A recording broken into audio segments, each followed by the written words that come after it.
Good morning. Welcome to Community Voice. I'm your host, Keith Parris. I want to thank everybody for joining us this morning.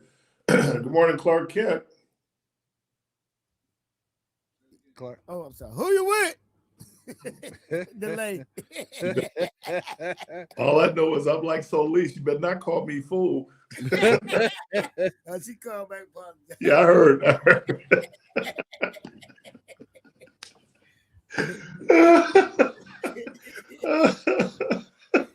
Oh man, we're gonna have some drama up in here, man.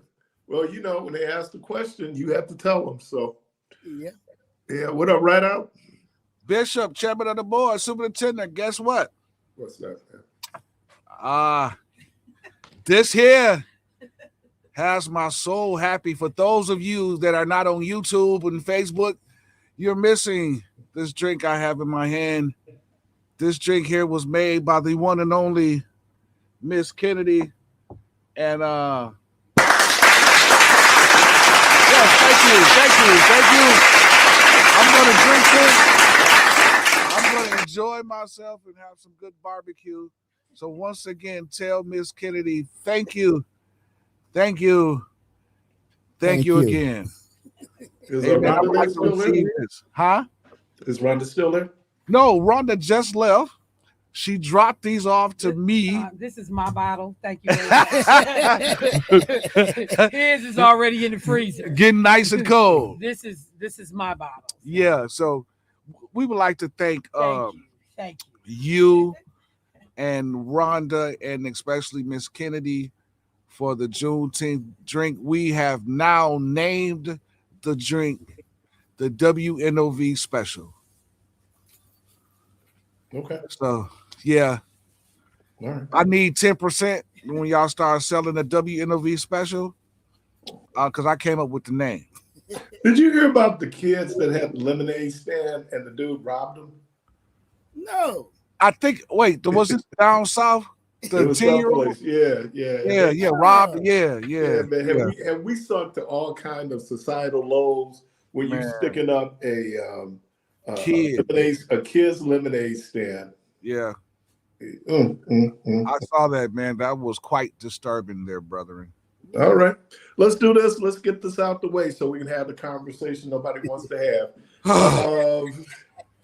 Come on, man. Don't do it to me. Do it to him. Keith? Our spotlight artist for Black Music Month. And we've been local here, so we're going to keep it local. The great Harvey Scales. You got all of that? Yes. I got all the Harvey Scales right there. Bam. There he is. Harvey 7 sounds. I got them too. Bam. There you go. Bam. Yeah, man. Do I had the opportunity to play with Harvey Scales, man? And when he came up to the stage, well, it's not the stage anymore, but it was this place called The Stage on Fond du Lac. And I had a chance to play with him and Ducci. Rogers. Yeah. That dude's a genius, man. I mean, man. And maybe that's somebody we need to look at because, man, between just the musicality, I think about, we talked about DeMonte Posey, but Ducci Rogers, oh my God. Yeah. And I realized how cold he was.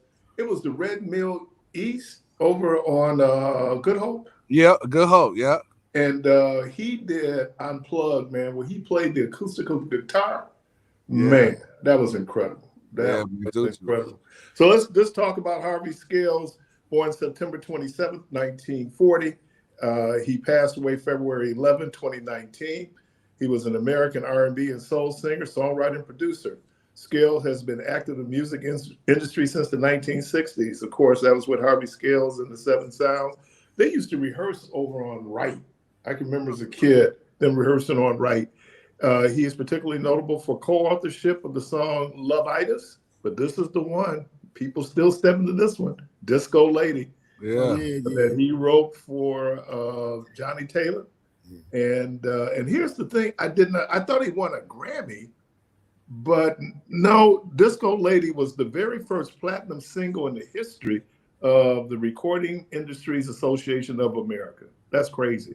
They sold over 2 million copies, certified platinum on my sister's birthday, April 22nd, 1976. Wow. Man.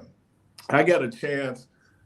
He opened for Kool and the Gang a few years ago when they were here for Summerfest.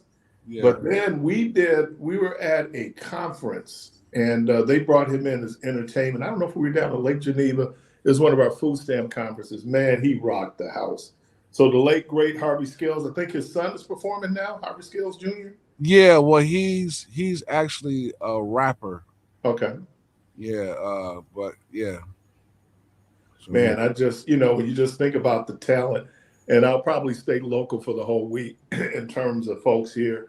But man, Harvey Scales and man, he was probably in his 70s when I saw him at Summerfest, man. He did the full 50, and he had dances because by that time he had moved to Atlanta.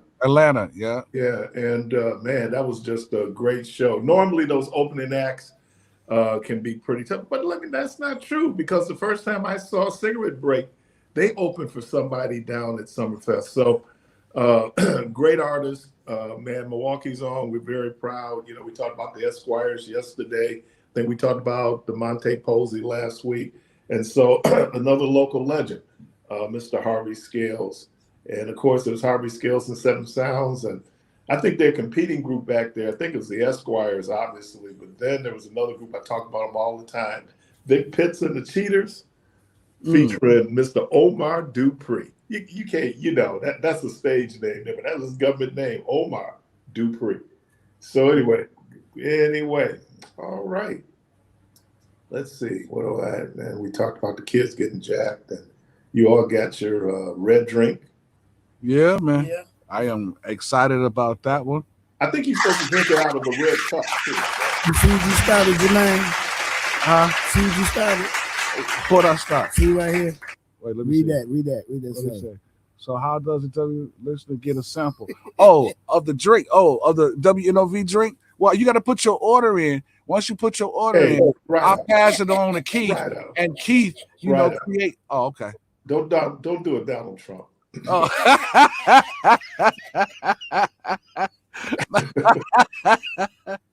What did he say? He said, I remember, man, this was a quote. He said, wow, I under exaggerated myself. Let's not get out into Oh man. Yeah, so anyway, hey y'all, the phone line's open 414-444-5250. 414-444-5250. Last night as we were I don't know what I was watching. I watched a little bit of the World Cup. Oh man, that game in Philly when the skies opened, it looked like whoa. Yeah. They said in soccer you play unless it's like man, those guys open, man. But France ended up winning. France was gonna win anyway. Yeah. So I don't know how many people are keeping up. It's interesting because Mexico has a brother of African descent playing on their team, Yannis. Really? Yeah. And there was an article talking about, he's navigating some stuff. He's African. He's in a, indigenous kind of society. And but yeah, they got a brother playing. I don't know when the Americans play again. That game really won't matter because they've already won 2 games and they have enough points. So they're going to make it to the knockout round. I don't know if it's the last time that the Americans made it to the knockout round. I watched the England game today because my next door neighbor is from England. And so, man, he's just, for them, when it comes to football, it's a big deal. So, anyway. How does it be? It's foosball. Football or foosball. Yep. Foosball. Foosball. But yeah, every place in the world calls it football. In America, we call it soccer. Yeah. And I don't know how much of that had to do with, American football and it's a very different sport than soccer. I was telling somebody when I was a kid at Fifth Street School, that was our big sport, between soccer and pom-pom. Yeah. Those, we played a little football. Nobody's playing basketball then. Played a little softball. But man, I'm telling you. I was in grade school. Our soccer was hand soccer. Hand soccer? Yeah, it was like you take the soccer ball, you hit it with your hand. You can hit it as far as you could. You used to have one guy, he always used to hit it on top of the school building. Man, Is that right?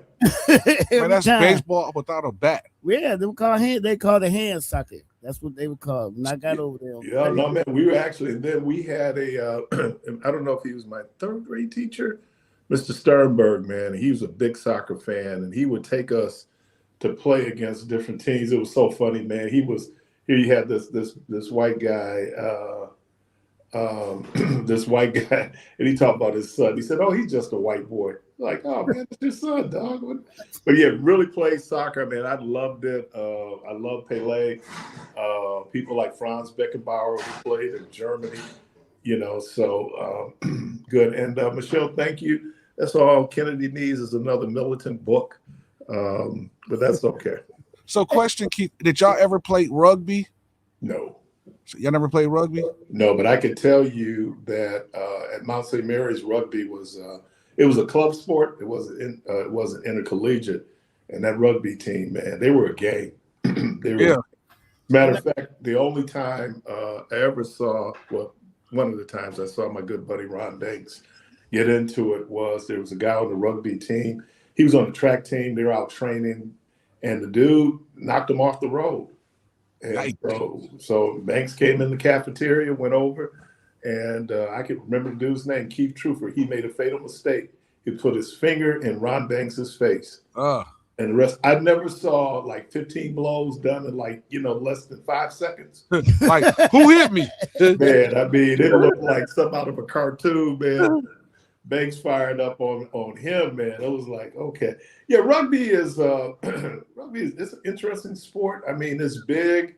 It's big. Like South Africa is a strong team. New Zealand, Australia, England, where the game comes from. Because American football is supposed to be modeled after rugby. Yeah. But let me ask you a question. Why do they call it football over there and we call it soccer? Because they kick the ball with their foot. They kick the foot. They use the foot. Yeah, they use. But why we call it soccer? Okay, I'm gonna look that up. Do you know that Akeem Olajuwon was a goalie in Nigeria? He played soccer. So for Africans, I mean, everybody else in the world, with the exception of America, I think maybe China is not as big. Basketball is really big in China. But every place in the world, this is the world's most popular sports. That's why you see all those folks traveling. I had a former coworker who he went to every World Cup. I remember he was in Germany, he was in France, he went to South Africa. As when he was in France, he was in a soccer riot, and he ended up going to jail. And in France, they shave your head when you go to jail. Oh no! To Americans, let's see. Why do Americans call football soccer? There you go. That's what I thought. Americans call the sport soccer to avoid confusion with American football. To completely different, highly popular sports developed in the late 19th century that simply took the name football. Ironically, the word soccer is not an American invention. It was coined in the late 19th century England as a piece of slang to differentiate between the two games. So that's why we do it. So it's not to be mixed up with what the rest of the world is calling. Caller, welcome to the program. Soccer or football. Hello. What's happening? Hey, what's up? How y'all doing? Good, man. How you? Y'all hear me pretty good? Yeah. Yep. So, I shouldn't say nothing. I shouldn't say nothing to ride out. Man. Last couple of times, let me speak to the people first. How you doing, Keith? And who you with? And whoever else up in the house. I'm good. Okay. So, first, let me get this off my chest. Last couple of times I've been calling in there, right out done put me on hold for the last couple of times and never got to my call. Hey, I just pushed the buttons, man. And you can't use that no more, right? You used that 6 times. I just pushed the buttons. That's all I but do. you used that 6 times already. So that You know what? Don't feel bad, man, because when I was in studio, you know, he right before the program goes on, he gonna go run an errand. I'm like, dude, we're gonna start the program. Where you going? I'll be right back, man. I'm talking like 2 minutes before the program starts. Right. So I'm gonna go kind of easy because my buddy Chris Heavy Levy on backtracks, I can't never get in with him. Oh, you ain't gonna get in with Chris. Chris be jamming, dude. So that dude, and that's my high school brother, and he know I love him. But my goodness, Heavy. Where'd y'all go to high school, man? But we went to school at Rufus King and Parkman Junior High. Oh, was Levy at Parkman? Yeah, Chris Heavy. Yeah. My really? Boy. Hey, but listen, he was a Panther? Hey, listen to this though. Can y'all hear me good enough, man? Yes, man. We can. Okay. I want to throw some shade right quick. And is that Keith? Keith, know I love him, man. He's a genius in my book. But anyway, y'all still hear me? Yeah. Yeah. But anyway, though, so I'm gonna go back to this New York scenario that we had when San Antonio was playing SGA now, and they was down by 20, and the coach set SGA down the whole fourth quarter, and Keith made a statement. I'm being salty now. Keith made a statement. Well, you want to preserve because we don't. What happens if we get injured? Well, you see what New York done with their superstars, right? Right. They put them in there and they came back and won it, down by 20. You still want to stick to that, man, or you want to clear my conscience and help me clear my conscience of being salty at you about making that statement? No, I'm gonna stand by it. He going down with the ship. He going down. I mean, you make a decision. I mean, and if you're a coach, you kind of get a sense of where your team is. Sometimes people put in like the second team. The second team might make a run, but I think that game was pretty much decided. Now, New York has made a history of coming back. It seems like throughout the whole playoffs, that was their whole scenario. Where they were coming back, from big deficits. I think OKC was always used to playing ahead. So right. Well, I appreciate you taking ownership, man. I'm about ownership and accountability, man. So you're my number one guy again. And I appreciate you, man, because now some other things I act like I never said it. So you might want to mark this down in history, man. I ain't said nothing like that, man. So anyway, hey, well, with me, you're ahead of the game, so that's good. And then you talking about Harvey Scales in the Seven Sound. I went to school with his son, Rodney. Okay. He had a son named Rodney. Okay. And I went to school with him, and he was a good brother. And I don't know if he's still with us today, but if he is, I'd definitely like to do a shout out to him. Man, love you guys, man. And I want to say to my 26th Street family, my Rufus King family, Parkman Junior High, Ben Franklin, my Christ the King family, Pastor Sinclair, and the great Pastor John Wesley McVicker Sr. Hey, I love you guys, man. Y'all do a great job, man. Michelle Bryan, I love you too, girl. Y'all the SHIT.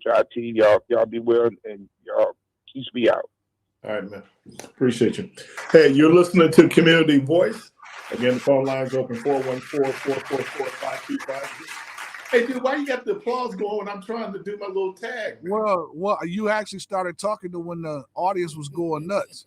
So it wasn't nothing I could do about that. It's not the audience. Yeah, man. The audience was going nuts, man. You did a student minister Muhammad when we was over at Joseph's funeral. Holy Redeemer. Yeah, the Holy Redeemer. The dude get up and they start playing the wrap up music. But I didn't even say anything. I didn't even do nothing yet. Right. Everybody else been up there long. He get up there, it's like, dude. So anyway, hey, y'all, the phone line's open. Caller, we see you. We're going to take a quick break, and we'll be right back.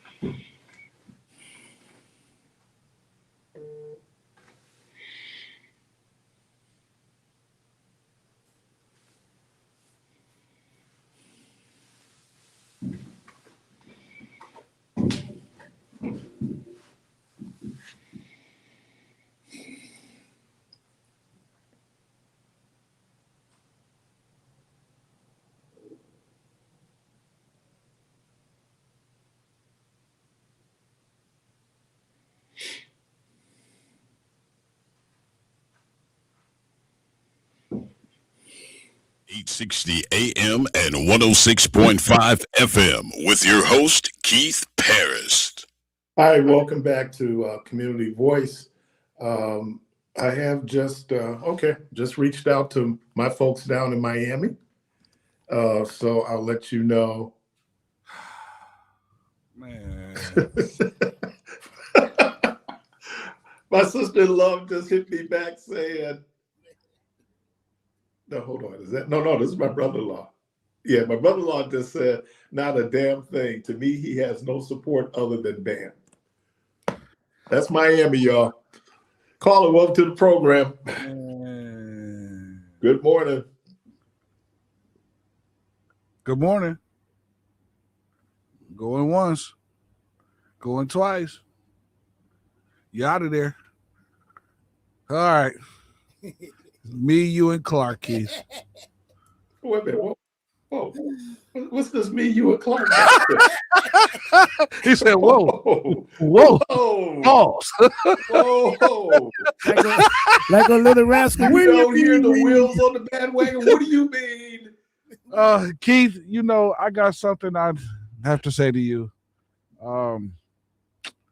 I really feel this in my heart, bro. What I have to say is this. Oh no! We suck again!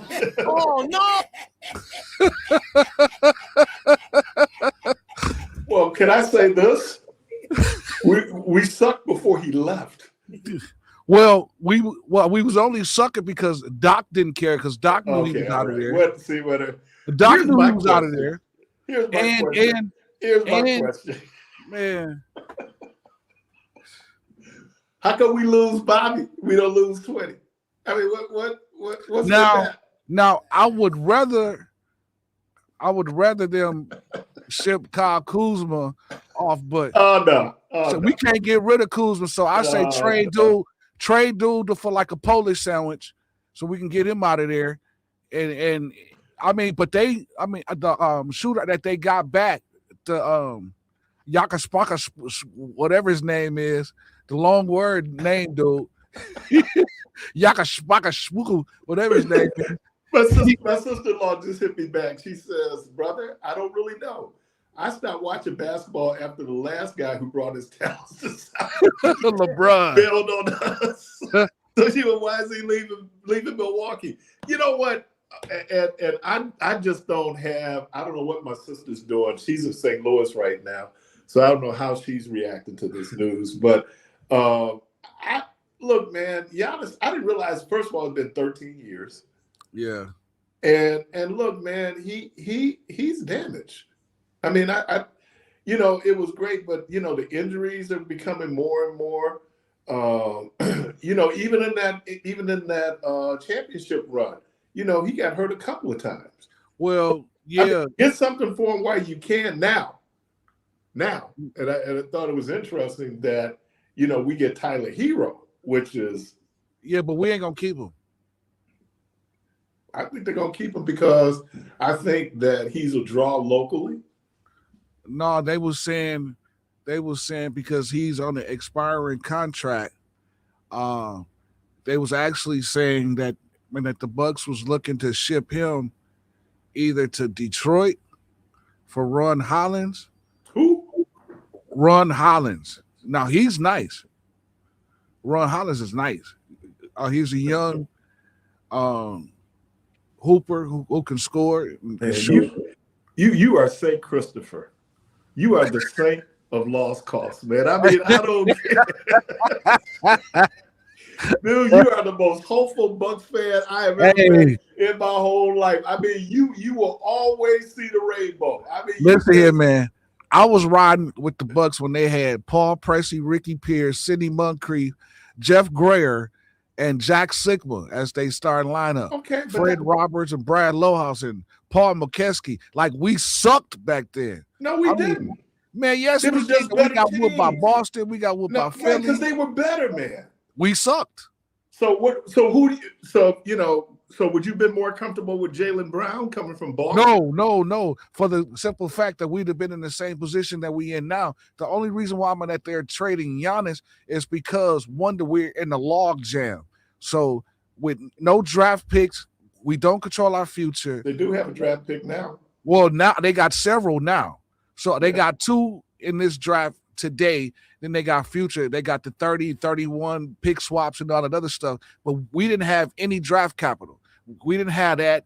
And we was really, our backs was up against the wall because with this Damian Lillard stretch, it put the team in the financial bond. And then they went and got Turner, and that didn't work. So now they trying to figure out. I remember watching this. I think it was in Winning Time, and it was Red Auerbach when he was recruiting Larry Bird. And he said that most teams either build off a guard or they build off a big man. No teams were, until Larry Bird, teams didn't build off a 3. Right. Hero's kind of like a 3. So, the expectation is that when he comes in, he's going to be alpha. I don't know if he could be alpha. That's why they was talking about actually, because the team is really blown up. And I knew that this was coming to that when Drew was traded and then they got rid of Chris Middleton. Once they did that, Chris Middleton was his guy. But business-wise, I understand why you get rid of Chris Middleton. Because at that point, Chris Middleton is not the Chris Middleton.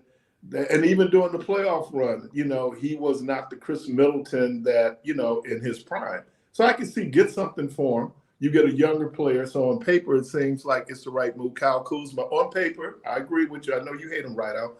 On paper, it's a good move. And I think that, when you looked at the Bucks, 13 years this dude's been playing, and maybe my brother-in-law is right. Who else do they have down there? Because when they lost Tyler Hero, and of course, that big move last year, when Duncan Robinson went to the Pistons. I mean, that was. Well, you do know they got that cat Lawson, man. That cat Lawson who can shoot, and that's who the Bucks really wanted. But you give me names of these people that you have to be a basketball fan to know who they are, right? Well, okay. Well, Pele Lawson is a young cat who can shoot. Like, he can ball out, and that's who the Bucks was really trying to get. But in this whole overhaul of players, I am glad, man, about the long name dude. I can't say his name right now, but he can shoot out the gym. He shoot like 40-something% from threes. So he can shoot out the gym. This Kyler Ware dude, I think it's going to be good because they going to move Turner because they got this dude Bogaloo who they had stashed overseas that's coming back over this year. So Bogaloo is like 7 foot. Let's get back to where we started. How do you feel about the trade? How do I feel about the trade? Oh, we suck again. Okay, all right, but that's just kind of a general. Who's coaching the Bucks now? The dude from the Grizzlies. Okay. Oh man, I don't know. I don't know if I think the Bucks are going to be. I think Michelle hit it. Like Yannis drew a lot of folks there. I don't know if Tyler Hero will be able to have that same draw. He's local. I know when he would, Knipple, when he would come and play, they had like 2,000 people they sold tickets to, so yeah. Yeah. So, I was just talking to B, and B just gave me thumbs up on the trade. So I guess he liked the trade. And Byron? Yeah, so let's ask Byron, why do he like the trade? B, why do you like the trade, B? Man, I like the trade just because we got to go through a complete rebuild. Who did y'all want? Y'all wanted the Celtics trade? No. I actually wanted them to actually, move Turner and Kuzma and at least get the 13th pick and add that with Giannis with the 10th pick. Can't move him. But people don't want Kuzma because Kuzma sucks. And Turner. And Turner. So it's like now we stuck. But they was actually talking about moving Turner to New Orleans. And if they do that, I kind of do that for that whole Derek Queen and that pick. I'll do that all day long. You know what? I think now it depends on the coach. I think that they'll have a different style where you will not have a ball dominant player. The ball is going to move more. Giannis can only play with the ball in his hands. That's going to be a problem, I think, when he gets down there with Bam, because, Bam plays with the ball in his hand, and then they're both bigs. So, I mean, I think maybe the Bucks, depending on, how he can use the talent that he has, they might surprise some people. But, I heard something on one of the newscasts that blew my mind. They said Giannis was the greatest player in Bucks history. He was not. Well, Kareem was the greatest player. The only reason why they said that, Keith, was because he stayed here longer than Kareem, and he got all of the records. So he got all of the records. Like he got scoring title, rebound title, assists. I don't know how you would even put him over Kareem. Well, if you got all of these records, Doc, and Kareem don't, that makes you better. What do you mean Kareem don't? Kareem had like 5 MVPs, one with the Bucks. Yeah, but Giannis is 10-time MVP. No, wait. Giannis is 10-time All-Star. 10-time All-Star. You can ready lose some friends right now. So you saying that Giannis is better than Kareem?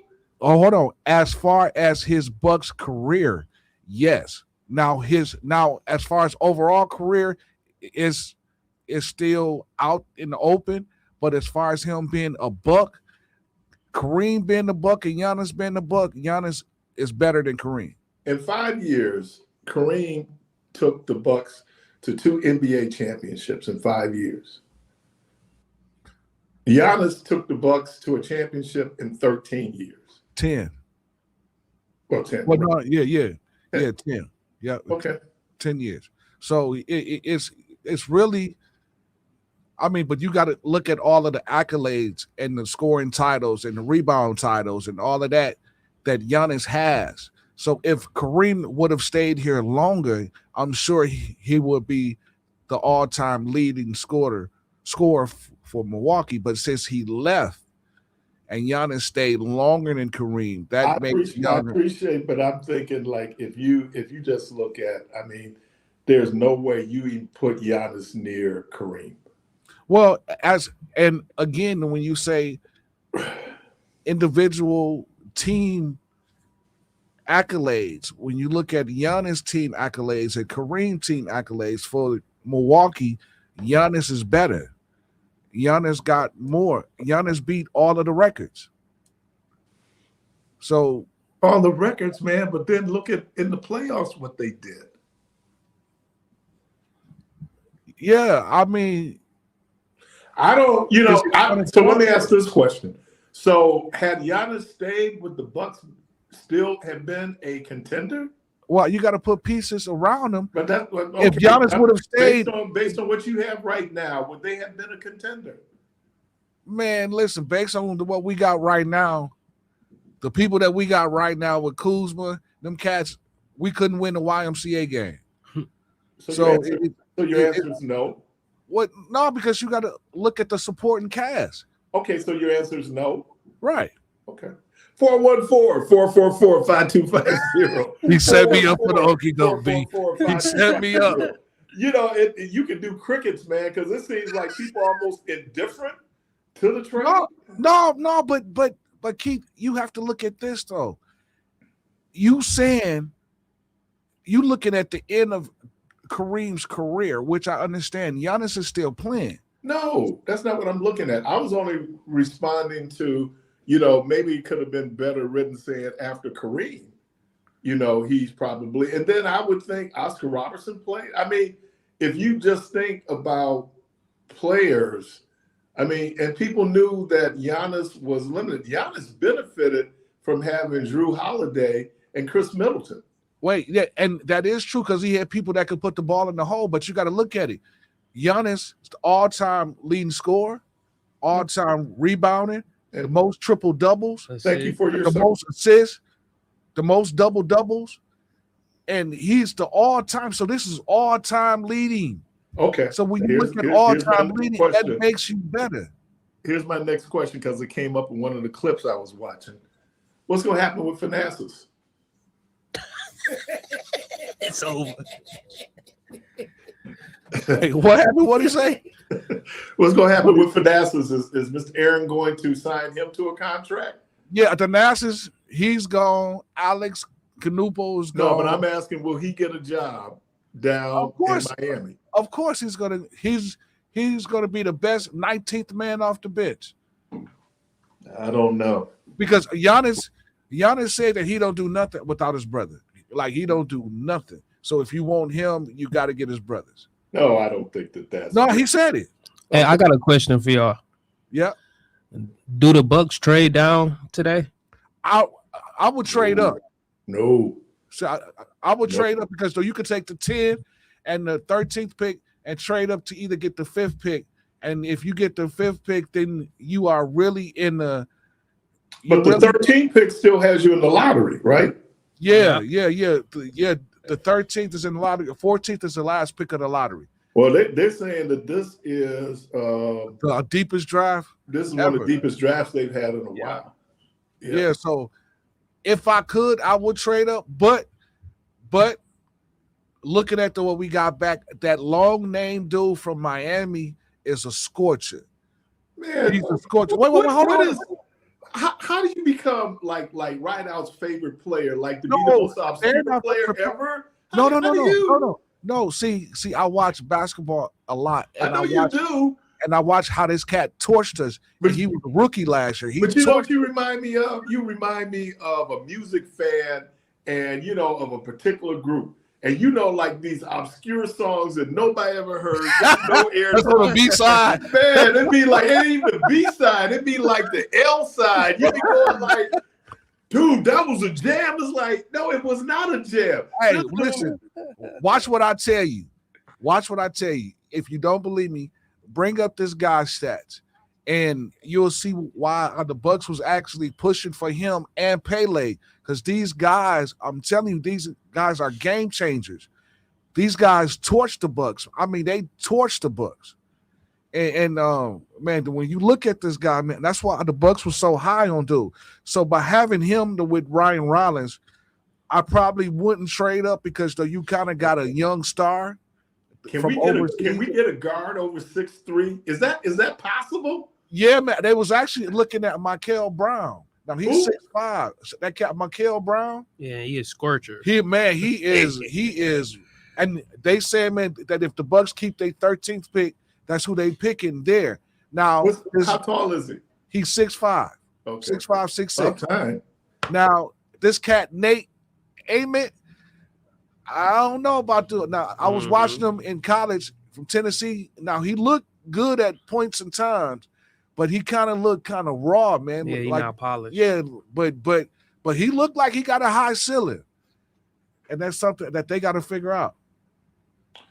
Okay, so right now, and they're just looking at the draft board. The 13th possible pick is Cameron Carr from Baylor. And he is nice. And I would take Cameron Carr all day. This is why they wanted to get that extra pick, because they knew that dude's stock was going up, man. Dude is like 6'6" with like a 6'11" wingspan or something like that. And like crazy scorer, man, could put the ball, so he could score and he could shoot. So he like a triple threat, man. So right now, here's the projection. They have Cameron Boozer as 1, Darren Peterson from Kansas as 2, AJ DeBasta, I can never pronounce this dude's name, man, from BYU, Caleb Wilson. Now this Keaton Wagler from Illinois, he can shoot. He's a monster. Kingston Flemings, Darius Acuff.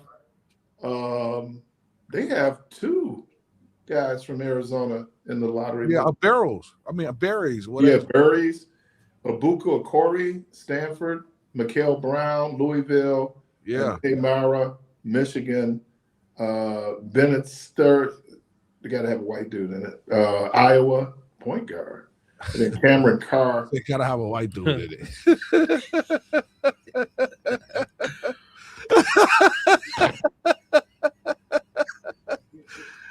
But let me say this. Last year, the two white dudes, they balled. Yeah. And Flag, I mean. Hey, but there are some sleepers, too, in this draft, too, man, that's late, first round, early second round, man, that are also, like, game changers, man. Like, like how the Bucks drafted Michael Redd, and they really didn't know who he was until they gave him the opportunity. You got a lot of these players that's in this draft now, man. That's why they said it's so deep. So you wanted to get as much as you could in this draft. And I don't know, maybe he was going to leave anyway. But you can never predict injuries, and certainly the severity of Michael Redd's injury. Okay, well, let me do the call. Yeah. Caller, welcome to the program. Caller? Yes, sir. What's that? Okay, I waited. But so comparing Kareem and Yannis, you ain't gonna get a player like Yannis to go downhill like he does versus Kareem. Kareem is kind of a three-dimensional guy with the sky hook, unstoppable. I rode with Kareem when he was the flip of a coin. When he came here, we were happy. We were lovingly happy. And he brought us a title, and he hit the road. He bye-bye. So, and that depends on a lot also. Now, let's back up a little bit. You remember when Yannis was on the floor one day, banging on the floor, and then the crowd started booing him? Yeah. You recall that? Yeah. And that kind of stuff hurt. Pardon? And he had booed the crowd back. That's not a good thing. Yeah, I know. And reason being is because he forgave maybe the crowd, but he didn't forget the crowd. Yeah. Yannis went to a pizza joint in his second year here, and they didn't give him pizza, and basically was trying to kick him out the joint. You remember that? Yeah, I do. Yannis forgave them, but he didn't forget that. Yeah.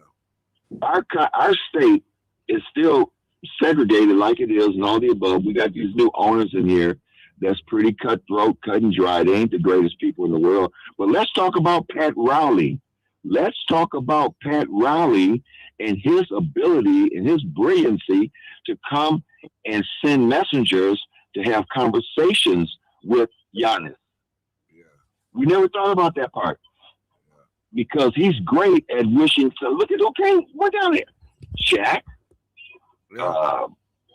Some of the other guys, I can't think Allen, Chris anyway. Bosh, LeBron James. Thank you, sir. And so what I'm trying to convey to y'all is, call now. Milwaukee went so far with him. And he said, you know what? I'm gonna cut this umbilical cord. You know why? Because I'm not being treated right. They fired. I'm not even fired. Him and Doc Rivers might have had a personal conversation, and Doc probably told him, "My boy, I'm going to leave you, son, and I wish you all the world, all the best." And then they brought this guy out of Memphis in. Giannis didn't want to go like that. He didn't want to do that, and so the media kind of formulate things the way they want to take it and do it, and however they do it, so be it. Giannis was sick of Milwaukee, man. He was tired of us. He was tired because, in the back office that you and I don't see, I worked at Pfizer for him for 2 years while Giannis was here, and I was one of the security people that stood right there. He walked right past me, and Giannis would be mumbling stuff to himself, and it didn't sound too pleasant, not just for losing or winning or whatever, that he was not the happiest camper on board. Well, let me say this, though. I think Milwaukee was good for Giannis. Milwaukee was good for Giannis because it allowed him to develop. I don't know if he owes Milwaukee or Milwaukee owes him, but in terms of he's done very well in Milwaukee. Now, of course, Miami's a different animal. I would have thought, though, based on him being of Nigerian descent, there is in that Boston community, there is a lot of people there from Nigeria. I think, the comfort. I think the other thing, and Michelle hit it, man. Okay, let's see. Milwaukee. Well, Greece. Miami. Milwaukee, Miami.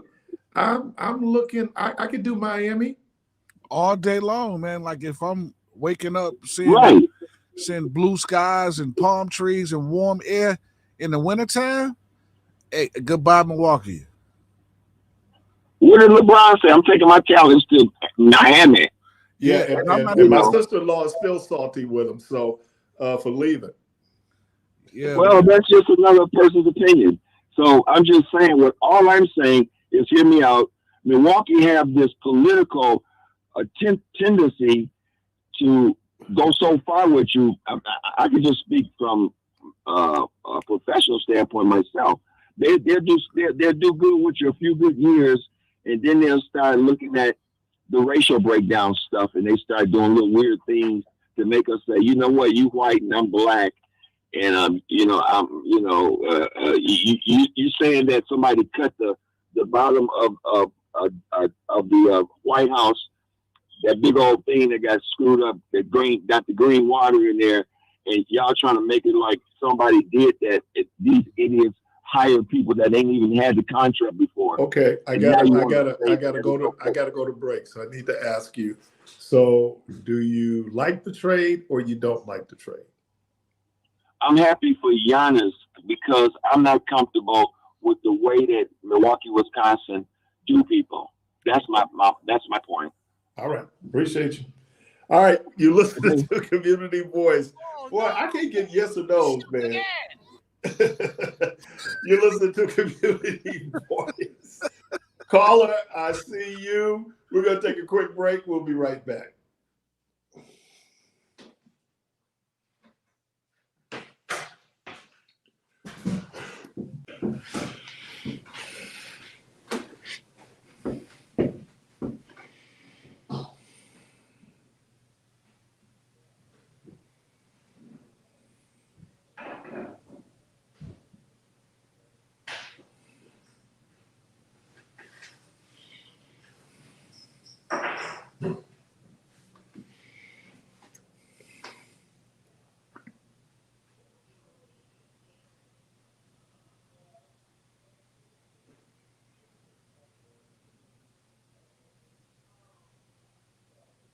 And 106.5 FM with your host, Keith Parris. All right, welcome back. Got a caller? Caller, welcome to the program. Hey, good morning to you, Doc. I heard you talking earlier, and even yesterday, how you said you support the the Women's Basketball League. WNBA, the W. Yeah, whatever it is. I don't know what it is, but I know one thing that was very powerful, and it didn't get a lot of you guys, especially the women, really allowed the league to die. That was the LFL, the women's league, the women's football league. I mean, it was one of the coldest leagues ever, man. Only 9 states about had it, and a lot of old regular women was complaining about it. And if that league would have really grew, the women's NFL, it would have took over and dominated as far as lookers and spectators tuning in every week, because it was outstanding, man. Them girls was hitting hard. I mean, I was impressed. I mean, what did you think about that? What you think about that league? I saw I don't know what league it was. I saw a women's football league over the weekend, and you're right, they were balling. About the LFL, the legend. What was it? The legend women. I mean, the girls. They had all the padding on, but they had bikinis. These bras was bad, man. Yeah. Oh, that's like powder puff. But this is like real contact with women wearing. Man, it was serious, man. That was a serious sport. But guess what? Women like Michelle now, they want to tout that down. They don't want to see nothing like that. They don't want to see that action, man. That was real action. We didn't support it long enough. I mean, how long? The league now is what? Is it dormant, or did they just cancel it? There is a women's, I think it's professional football league, but these women, it was full contact. They had on equipment. Yeah, they were good. But then they had what kind of leggings did they have on? They had on they looked like regular football players. No, these women here was colder than all of that, man. That was almost like a women's flag, and I know flag. That wasn't no flag, brother. That was full contact. That was serious. The LL, what was it called? The L that was serious sports, and we couldn't get it going the way that we really wanted it to really take off, man. That was one deal right there that should have been the LFL. That's what it was, the LFL, man. That league. Well, there's a group right now called the women's football, and they have it look like they're playing on Prime. So it's like real football. But yeah, I can tell you, man, that a lot of this really, when you look at the women's sports, and like the WNBA, it was during the bubble. Because, they were also in the bubble. And I think it was after the Jacobs case down in Kenosha, where they said they weren't going to play. And then the men followed them. So the women have been more political than men in terms of some of these sports. I guess men have a different perspective on it. Do you think politics should be a part of sports? I would say no. I don't think it should be, but yes, it is. If you look at the NFL, it's obvious the NFL, when they look at their market, their demographic is white males, right? And usually not college educated white males. You looked at their primary demographic. That's why when the whole Colin Kaepernick thing happened, and they were saying, these dudes, I'll never buy another pair of Nikes. Well, you weren't Nike's market in the first place, So I think politics is in it. Like, why do we do the national anthem before every game? The NFL had a contract with the Defense Department where they do these flyovers. So it's politics is there. Well, I'm gonna tell you, man. We need to be writing those team owners to get that LFL back in, because that was the bomb, man. I mean, let's go back and watch some of the replays and some of the old games that they have, man. It's just entertaining, And them girls was taking major hits. I'm talking about real blows, man. I mean, hey, that was the game. The game was really real. Wasn't no faking about that. And there was fights out there and everything, And it went on for some years, and all of a sudden it just started to dwindle down. One state left, another state left. I don't know where they're at right now. I don't know what they're doing. Maybe it just might be 2 or 3 states that signed up. One of the things is being able to get TV contracts. That's where the money is. And so, you just look at the women in WNBA, and Sunday the Liberty played the Sparks. And that was the first game they had 30 years ago. And when you look at, you don't even think about it, 30 years. And you think about just how far they have come. But, we're still in a world where it's male dominated. And so. Yeah, right. And you know what? That LFL might have couldn't get no prime time on television the way that they were dressed, because they were very exotic. Right. So, it was very cabaret-ish. So. All right. Maybe they couldn't get no prime time on that just because of that. And I never really looked at it that way. Yep. But, that with all the channels we have, there's an appetite. In the movie Dodgeball, they did something called ESPN 8 The Ocho. Well, I don't know if ESPN knew it, but then if you watch ESPN now, they have all these non-traditional sports. This is a sport I would love to see Kennedy get involved in. It's the stair climbing they do for the kids, slippery stairs. They do archery. That's where, and this turned out to be real big, that banana ball. Banana ball is just like. Banana baseball? Banana baseball, yeah, man. Man, I love that, man. They sold out American Fan 2 days in a row, and the major teams didn't even play. So I think that there's an appetite for non-traditional sports. You get a chance to see like axe throwing, things you wouldn't even think is a sport. I can remember watching Frisbee football, like it's all these things. And so there's things, but getting back to women in athletics, man, because I was a big fan, always have been, like a women track and field. Evelyn Asher, that was like my favorite. Watch this woman ran, or to even see Wilma Rudolph run. Oh my God, to see her run. It was just incredible. So I hear you, man. Caller, welcome to the program.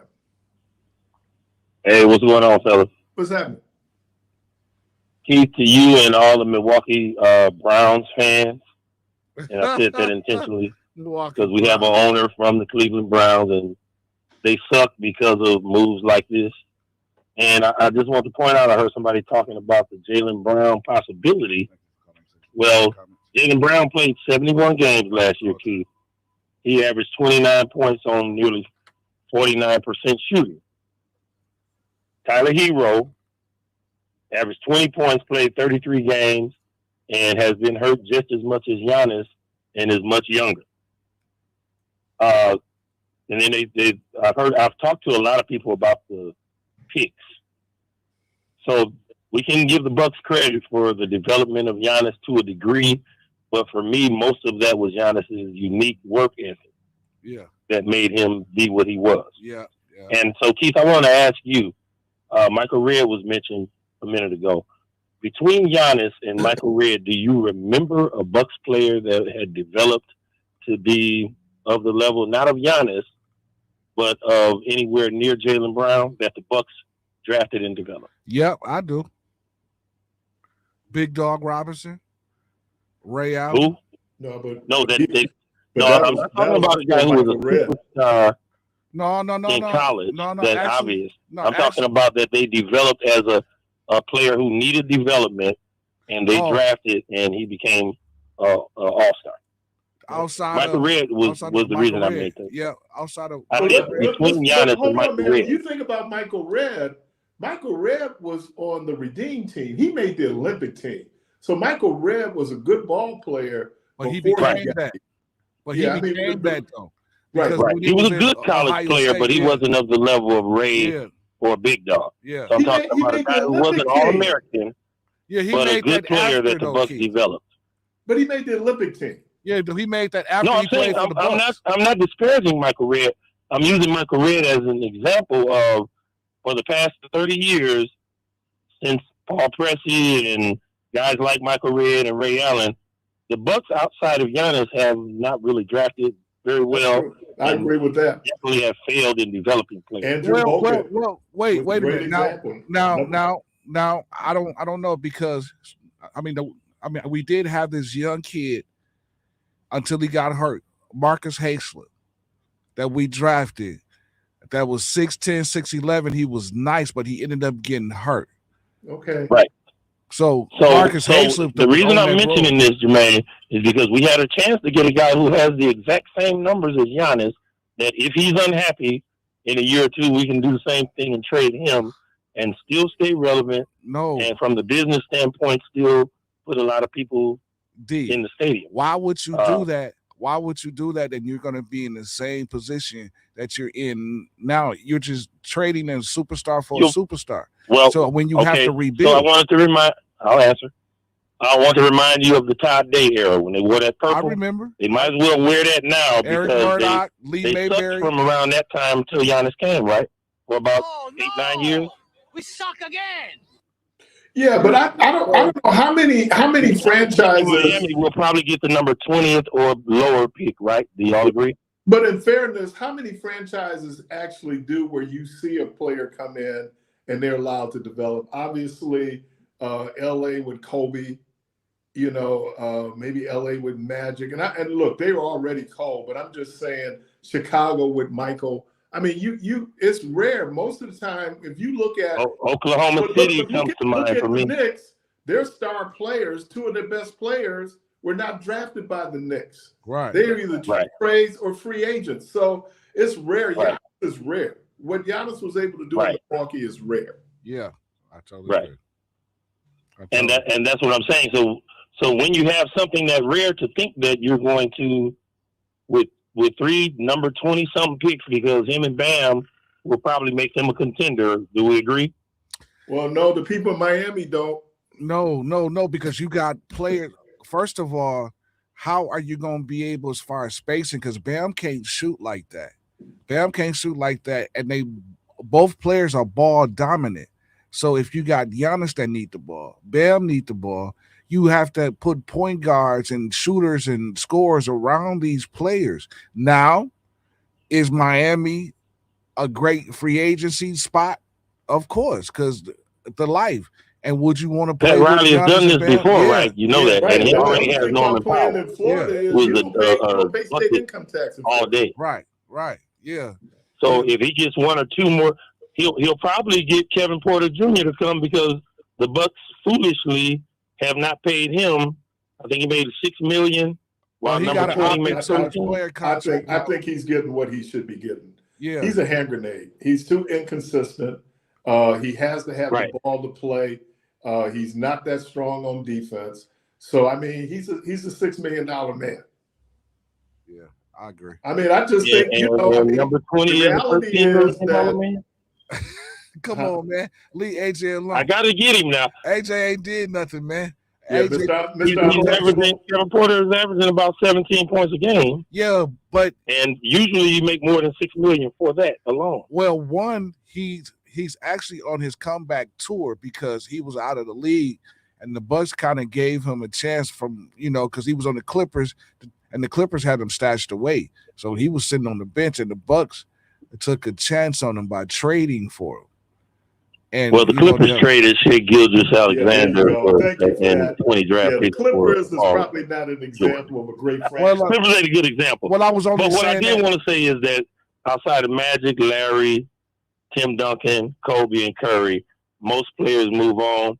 Right. I rooted for Ray Allen and Big Dog and Sam Cassell after they left. So I personally wish Giannis well.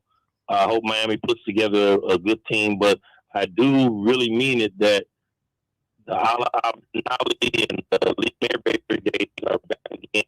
The Bucks should wear the purple. The phone going in and out, D. All right, man. I believe it's going to be. Yeah, so you understand that the Lee Mayberry, Irvin Murdoch days are back. Yikes. All right, here you go, Keith. Caller. Caller, and Blue Edwards. Caller, welcome to Blue Edwards. Good morning. Hello.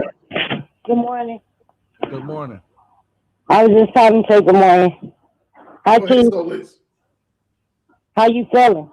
I'm getting better. That's good. All right. Bye. Bye-bye. Yeah, I was with the physical therapist yesterday. Yeah. And, man, we put some work in. And I appreciated it, man, because the one physical therapist, and she's pretty nice. This woman was like, no, you're going to work. You're going to feel it. And I felt it. So, so how are you feeling now after you put in the work? It's getting a little bit better. I just have to do some core strength. So do those exercises and do that. So hopefully, I mean, I can feel a little bit of difference going upstairs. So, look, I ain't 20. It ain't gonna happen overnight. So being able to do it. But yeah, she put me through some work yesterday, and I was like, okay. And I wasn't mad at it. As a matter of fact, I thanked her. So yeah. Well, I know that got to be like really frustrating, man, to go from moving how you want to move and doing what you need to do on your own to struggling and dragging your leg, man. And then being dependent on people. Yeah. That's the piece of it. But let me thank people, man. They've been very nice, and so it's all good. So it's on me now. Put the work in to get better, and that's what I got to do. Yeah. Man, we got a caller. We good? No, we don't have a caller, man. You know what? I think there's just a level of indifference. I don't think people. I think maybe 5 years ago, if you would have talked about this trade, maybe 6 years ago would have been different. I think now, after 13 years, people cool with it. Well, I'm gonna be honest with you, man. I'm gonna be completely honest, and I love Yannis. Yannis is a great character dude. I love the way he carries himself in public. He's very respectable. But I was really having Giannis fatigue, man. With over the years, man, it was starting to feel like Aaron Rodgers. Are you staying? Are you going? Are you staying? Are you going? And I'm gonna tell you something though. The national media, I hate them because when you become a star in a small market, they want to move you into this big market so they can see you all the time, see you on the prime time. And by Miami getting Giannis, I guarantee you it's going to be a lot of national games, Christmas games, and Thanksgiving games. Miami is a big market. I get it, but if your team is trash, you shouldn't get. That's going to be the thing. I don't know if Miami had an upgrade. I think it stayed pat. It was status quo. The Bucks moved them so they could get something from them, get something for them, and that's the business. And I think people understand it. Caller, welcome to the program. Good morning. Hello. Hey, good morning, brothers. Can you hear me? Yes, sir. Yep. Hey, I got a question, man. I have been in games. I've been at the Bucks games when fourth quarter, when they find out Giannis ain't coming back in, people get up and leave.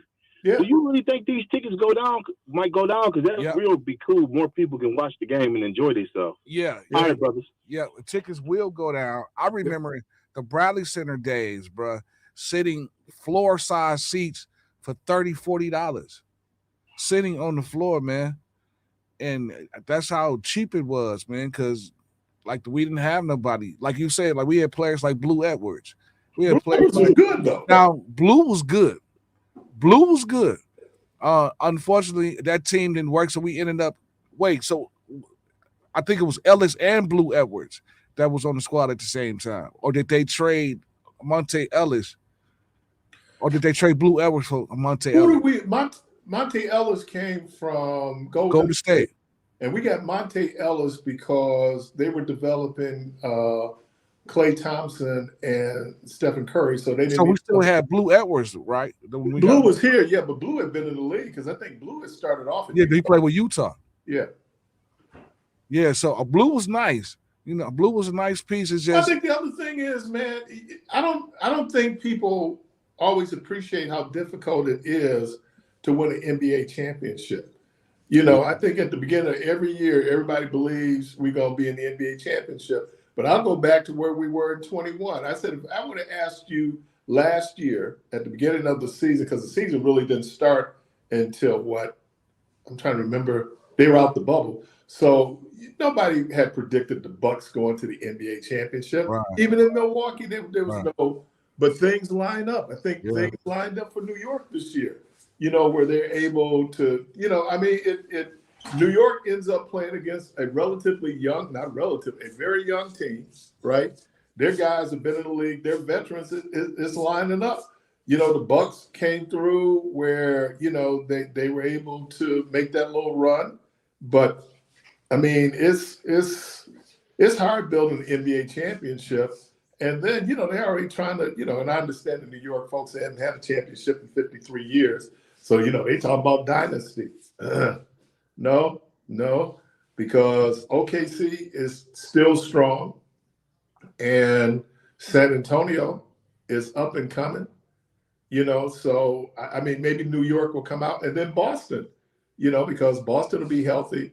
And then, so it's just hard winning the NBA championship. People get spoiled. It's like the Packers. The Packers win the Super Bowl. We think every year they're going to the Super Bowl. It don't work that way. So, all right.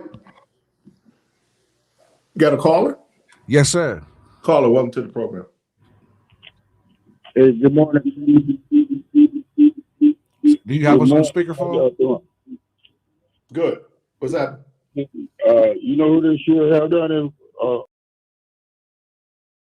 basketball?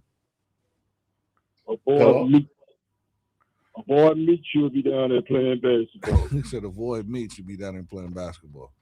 Yeah, he should be down there playing basketball, but boy, Meek should be down there playing that basketball. We have a better team down there. Yeah, well, he know how to get them going. Yeah, right out might be down there playing. I don't. Hey man, give me a jersey, man. I'm about to send a couple of y'all guys down there from the studio. You might put Debo down there. No. Debo ain't gonna make it. Put Debo down there. He ain't gonna make it. It's over. He gonna be tired when he bounce the ball.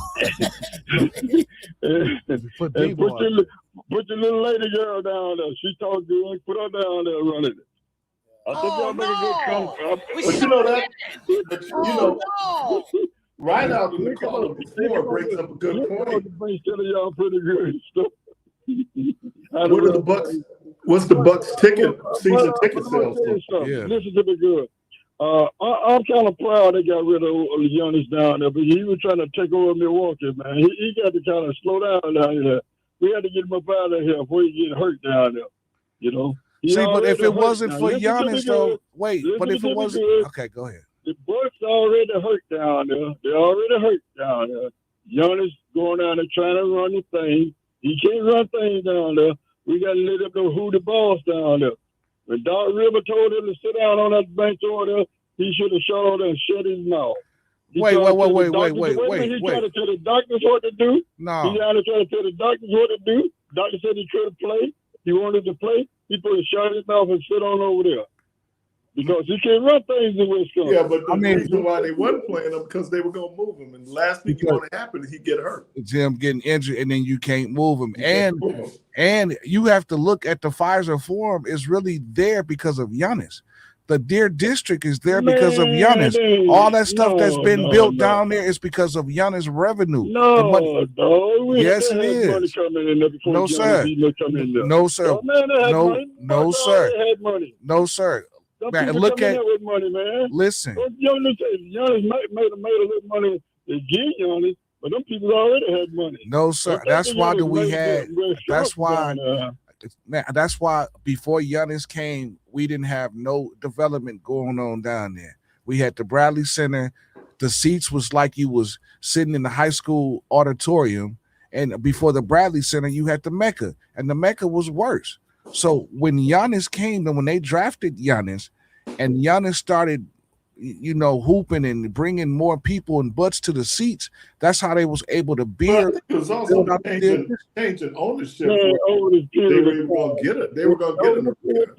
Over the period of time, they were going to get a stadium sooner or later down there. The Bradley Center was built for hockey. It wasn't built for that. I know, but this whole Deer District was because of Yannis. Let me tell you something. That's just like that young boy out there at the Kansas Stadium throwing that ball.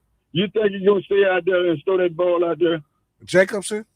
Yeah. A young boy throwing that ball 103 miles an hour. You think you'll stay out there? Nope. How long you think you'll stay out there? Nope. I think he's going to leave and go into a huge, big market too, like the LA Dodgers or Yankees or Boston Red Sox, because, again, he's a superstar in a small market. There you go. Yeah, but see, I think the thing about the Brewers, though, is the Brewers have the best farm system in baseball. Yeah. So you can lose Mizorowski, but they got dudes in their farm system right now. They were saying that they have like the number one prospects in baseball playing in their minor league system. Yeah. And in baseball, there is no salary cap. So, it's the highest bidder. I was just watching Freddie Peralta playing with the Mets. Yeah. Willie Adames goes to the Giants. I hated to lose them guys, man.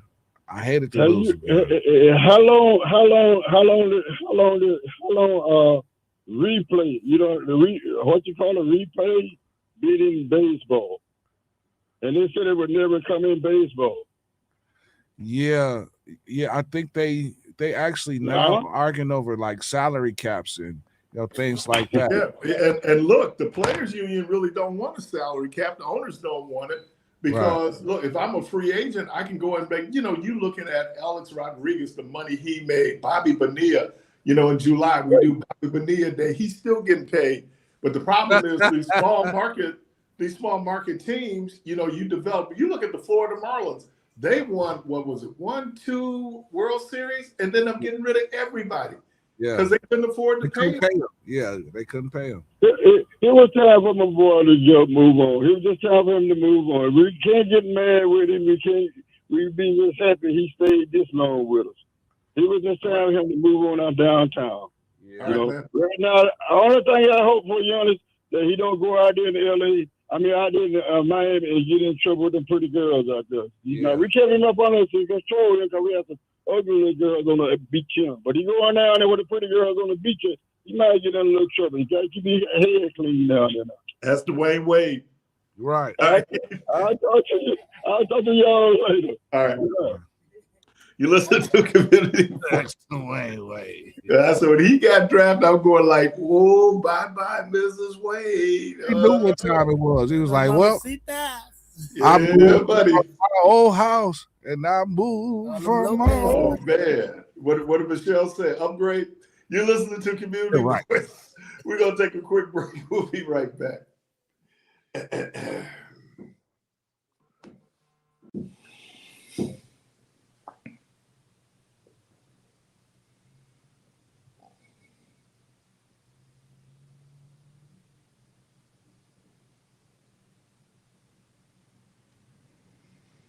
Voice on WNOV 860 AM and 106.5 FM with your host, Keith Parris.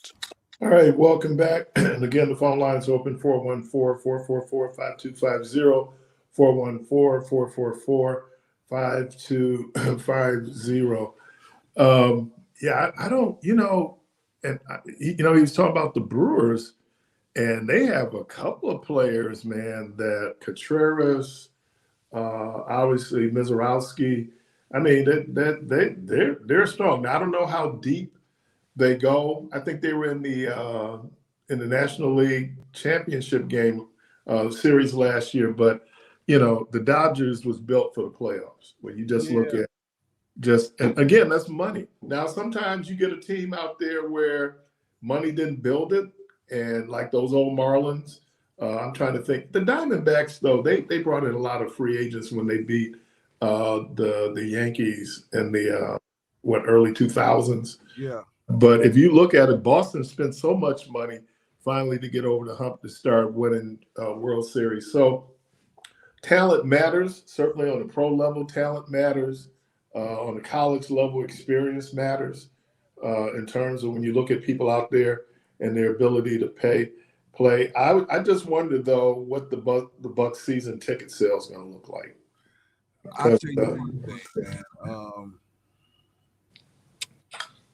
Yeah, I believe in that for the season ticket holders, they got to do something for the ticket season holders because you're going to lose a lot of ticket season holders if you don't put a good product out there. That first couple of games, and if they see that they not playing hard and you put a trash product out on the floor, it's going to be hard to win those fans back pre-Yannis, man, because all they know is Yannis, and Yannis been there for 13 years. So it's I don't know, man. I mean, I think they should give me a jersey and let me do my thing, man. Yeah, and and they'll play hard. They're professionals. They'll get out every night. But you still have Boston. You still have New York in the East. And so Detroit is up and coming. Cleveland. Cleveland. So it's so maybe if it's about rebuilding, then okay, and that's what happens. A lot of times, you'll have that little lull. And then you'll just find out. Now, look, there's some people, man, they are true Bucks fans. Whether Giannis is playing or not, they're going to the Bucks game. And then the other piece is that you sell tickets when you have like a Steph Curry coming to town or Shea coming to town. Now, and that's the problem because some of the people you really want to play or want to see play only plays here once a year. And on top of that, some of these players pick and choose when they come here. Been like, LeBron said he hate Milwaukee. So when they come here, he really don't want to play. Yeah, well, but he played in Cleveland. Right, that part. Yeah, so and I understand. I mean, Salt Lake City is probably not a spot anybody would want to go to, just if you're a visiting team. But then you have Atlanta, you have Miami, you have LA, so you're Chicago. But even, because I can tell you Chicago on Mondays, Tuesday nights ain't a whole lot happening in Chicago at night on Mondays and Tuesdays. Right. And even I can remember I was in New York one time. It was like a Tuesday night. There were some places you just really, really want to party, but it's not like, it's just constant. So, and then you're a professional, man. You need to get in, get your rest, because you have a game to play. That's why a lot of the coaches used to hate going to Atlanta, getting there the day before, because you know where the dude's going, right? Oh yeah, they're going.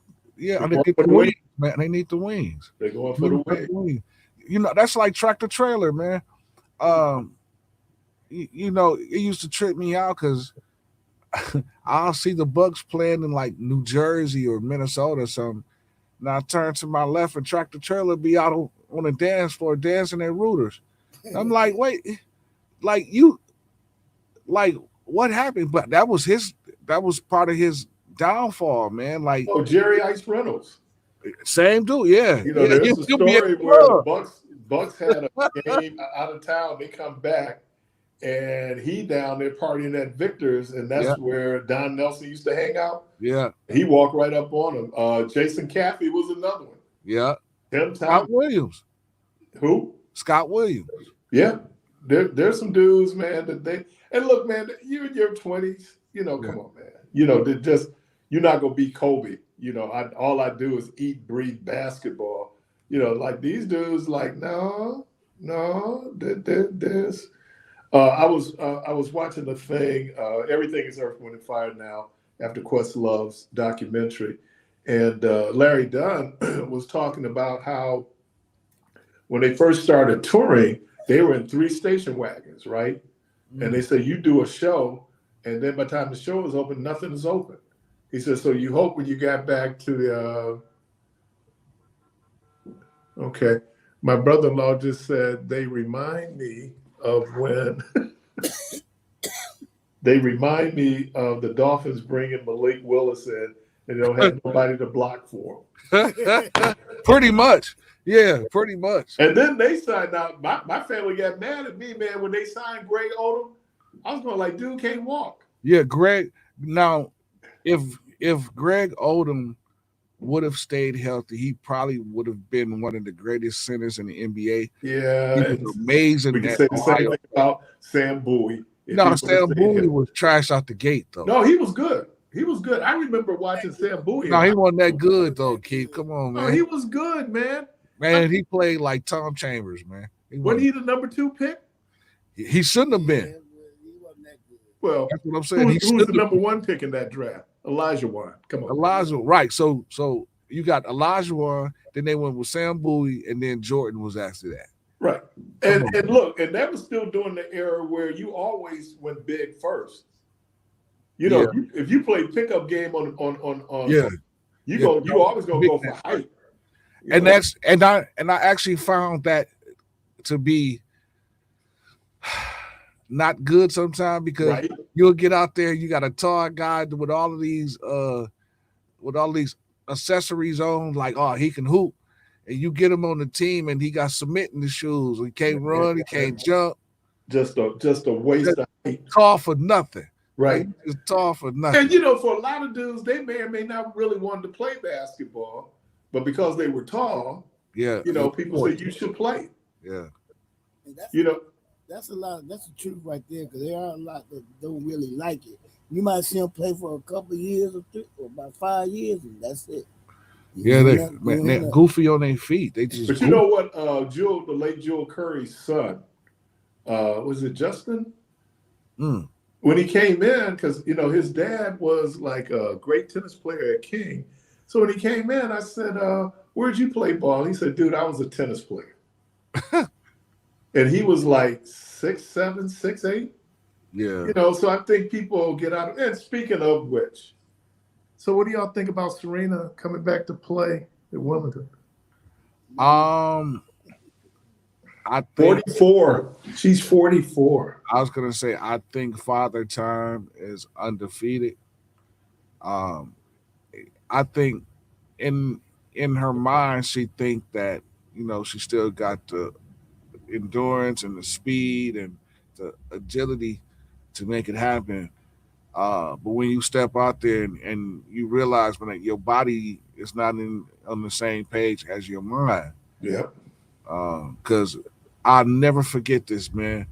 I was playing ball at the King Center, and this is when I knew that Father Time was real.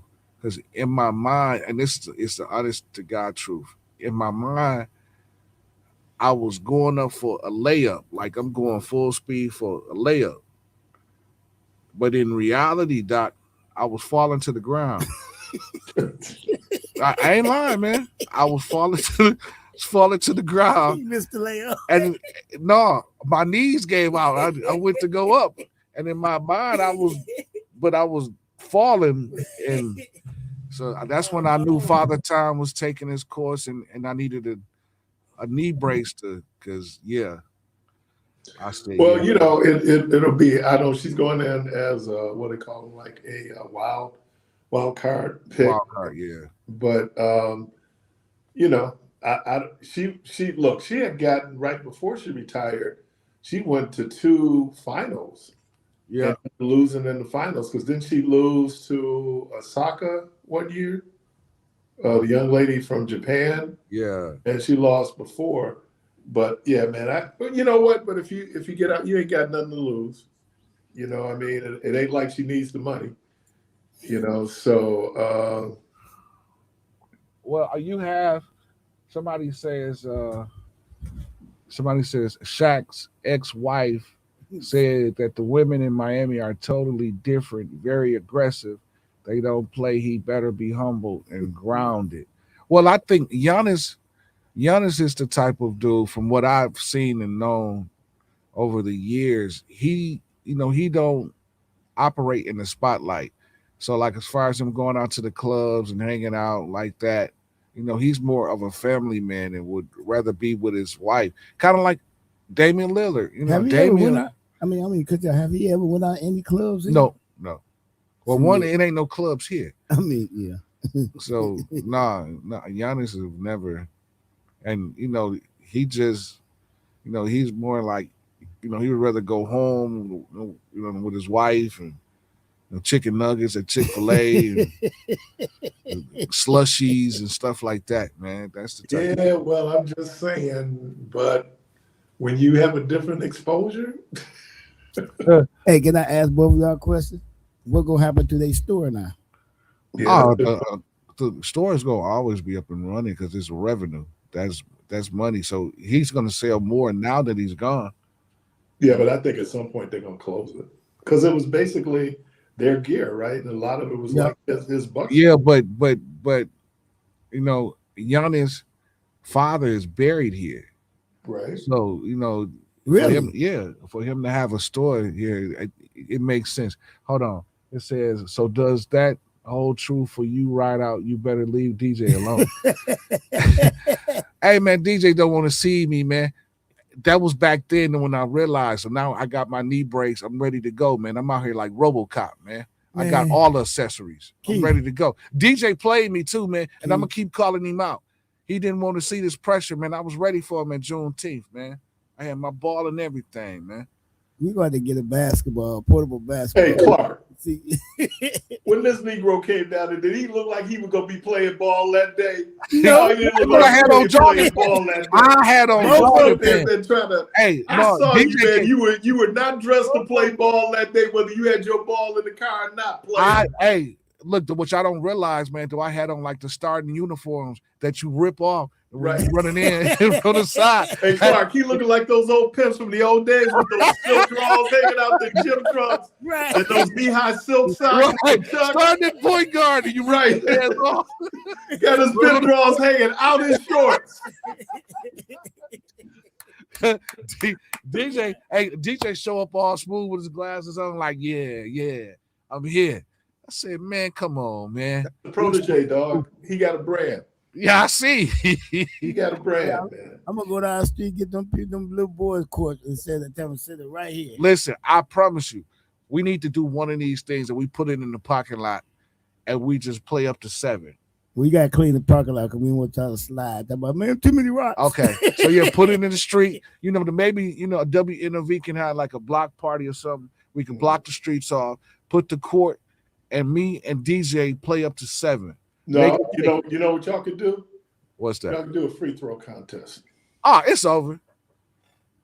That high school, man, I shot 87%. My record's still standing in Greenfield. It's over. I'll have Kennedy check. you can check my numbers, Doc. 87%. I'm 87. Every time people visit Dominican, I said you have gone through the what is it now? We have the Wall of Fame there, and all the people, the Hall of Fame. You know, it was me and my sister was talking about this, and where they put the Hall of Fame with all the different folks is something we used to call Sophomore Alley. Sophomore Alley. And I was asking somebody one day, and I think at our reunion, said, why did they call it Sophomore Alley? They said that's where the sophomore lockers were. And when I sit up and I think about it, that's where our lockers, because I came in as a sophomore. But so now so I tell people go out there and visit, you'll see that I'm in the Dominican High School Athletic Hall of Fame. Yeah. Well, hey, we can do the free throw shooting contest. Well, we're going to do something where we don't have to call paramedics. Listen, I tell people this all the time, man. Man, I'm just wired and cut differently, man. When it's time to go, adrenaline rush. And no, I don't feel none of that until after the mission is done, man. I'm trying to tell you, after the mission is done, then I'm. Let me tell you something, dude. When that adrenaline wears off. Oh yeah, Doc. You feel it. But when the adrenaline is rushing, you don't feel nothing. Right. That's what it's almost like you float on air. Yes. Look, man, we already broke up Yannis's relationship. Look, man, they saying women sitting on the front row with no underwear. And he's going to be tempted in Miami. Now, I am going to tell you this, and this is what I've seen myself. Miami is a different breed, man. South Beach, it's a different breed, man. And if you loosey goosey, the perfect place for you to get loose. But you know what? Here's the other piece of this, man. And my people. Folks go down, they hear about the spot, and then they go down, and then they do all kind of crazy. I don't understand that. I don't. There's a mentality. When they first started doing Freaknik, what it was a cookout for college students who couldn't go home. And then it got big, and more and more colleges got involved, more and more kids got there, and then the locals. And then it spread it from the locals to people like Milwaukee, Chicago, New York. We used to drive down. Listen, one time, and this is the honest to God truth, and I know that we have to go. We was on tour, man. This honest to God truth. And we was on tour bus. It was like 4 tour buses. And we got stuck in the Atlanta traffic during Freaknik. Now we are teenagers on the tour bus getting ready to go do a gospel concert, looking at all of this debauchery that was going on. They was dancing on the cars. And that's when Luke was out. Hey there, baby, look at them girls with Daisy Dukes. So you saw Daisy Dukes, Cheeks, they was dancing on the car. We teenagers on the bus. Our choir director was trying to get us not to look, but hey, man, so we young men, so we look at hey, look, it's cheeks everywhere. Hey, right out. Not all the dudes was looking. Oh well, that is true. That was a gospel choir. They wasn't looking at her. You know, they was looking at hymns. That is true. Some of the dude, he was talking to you, but some of those other dudes he didn't have to talk to. That wasn't even that flavor, man. A gospel choir. Nah, hey, we was like, man, look at her. Hey, man, look at him. What? Hey, man.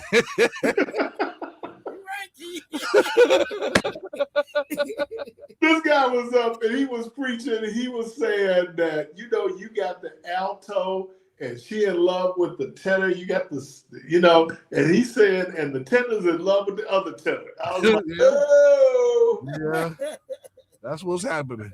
All right, y'all. Let me thank everybody for being part of the program. That ain't right. Hey, wait a minute, hold on. Are we talking Atlanta? Are we talking about Atlanta, Georgia? Yeah, no, we talking about Atlanta. All right. Okay, Black San Francisco. All right, you're listening to, thank you all for joining us today. Appreciate you, Clark Kent. Thank you. Hey, thank you, Right Out. Thank you, Byron. Thank you, callers, and all the folks who are in the message board. The good Lord willing, Creek don't rise. Hope to talk to everybody tomorrow. And as always, go from this place in peace.